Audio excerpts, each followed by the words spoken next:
So part two in regards to the flashcards, looking at this pile, it's a little overwhelming, but it also is good to have because it's going to definitely be a reference to me learning the instruments and the meaning behind them.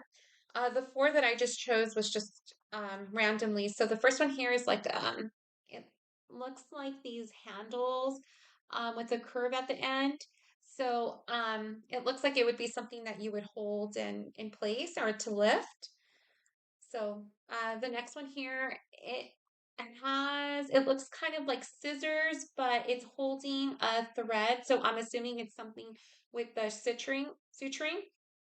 And so yeah, uh, it has like a very narrow tip and it's curved. The next one I also chose, it was like a blade at the end, but it also has like measurements at the handle. It looks small, doesn't look very big. So I'm assuming this is something like to cut in a delicate area or that needs to be very fine. So that's the next one. And the other one here, um, also again, it looks like scissors, but it has like the locks at the end of it, and it also has like a sharp tip curved up. So it's like a sharp end facing upwards. So this one to me, it seems like it could be some sort of a clamp because it has like that lock at the end of the handle to hold in place. But again, we'll see what this is. So I guess starting with the first one with the retractors. Yeah, so it's called a Deaver retractor, wide and narrow. And it seems like it's handheld retractor. So that's what this one is. So that's interesting. The next one, it's called an arm tie, aka tie on a pass. And it's any suture can be utilized. So that's what that is. So yeah, I was kind of close to it because of the thread. I could see that it was used for that. So, but yeah, it's pretty neat. It's called tie on a pass. So it's called armed.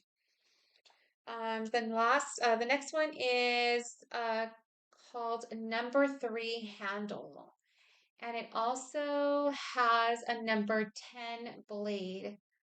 So, um, interesting. So I guess the handle is called number three, and the blade itself is a number 10.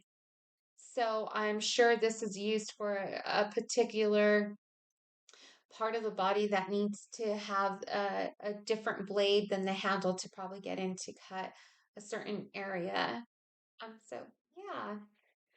And the last one, let's see here. So this one here, it's called a fine right angle. It's a die-rich right angle. So uh yeah, this is really interesting. So there is an actual it's named after like a direction, so right angle. So and it also has again the lock at the very end of it. So these are the four flashcards that I'm going to be definitely practicing on and trying to familiarize by just looking at them and knowing the name and what they're used for. And there's many more to come. So uh, I'm really